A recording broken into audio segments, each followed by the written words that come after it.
আমি যখন অ্যাক্টিং করি তার আগে ধরুন আমি আমার কাপড়ের শোরুম ছিল।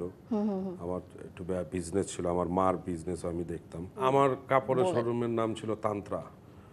তো এরপরে আস্তে আস্তে মানে আমি যখন মিডিয়াতে আসছি আমি আসলে মানে যেহেতু আমাদের ফ্যামিলি বিজনেস ছিল গার্মেন্টস রিলেটেড, তো ওইখান থেকে আমি কস্টিউম করতাম। আবার আমার কাপড়ের শোরুম যেহেতু, তো আমার চিন্তা ছিল যে আমি আসলে কস্টিউম করব। তো একটা সময় আমি অনেকেরই কস্টিউম করে দিছি, অনেক আচ্ছা। টেলিভিশন চ্যানেলেও প্রোগ্রামে যেত। এই করতে করতেই তো ধরেন মিডিয়াতে তো ইন করা, তারপরে অনেকেই বললো যে কাজ করো। আমার বন্ধু ছিল একটা, তো ও মারা গেছে, আল্লাহ পাক ওকে বেহেশতে নসিব করুক।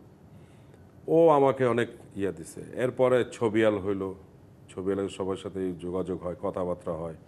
ফামি পরে আমাকে একদিন বলল যে তুমি কাজ করো ভাই। মানে তার আগে কোনো ধরনের আইডিয়া মাথায় ছিল না না মিডিয়া আমার মানে রিলেটেড। আমি যে অ্যাক্টিং করবো এইসব কোনো মাথায় ছিল না, কিন্তু আমি মিডিয়াতে কাজ করি, ইভেন্টে কাজ করি।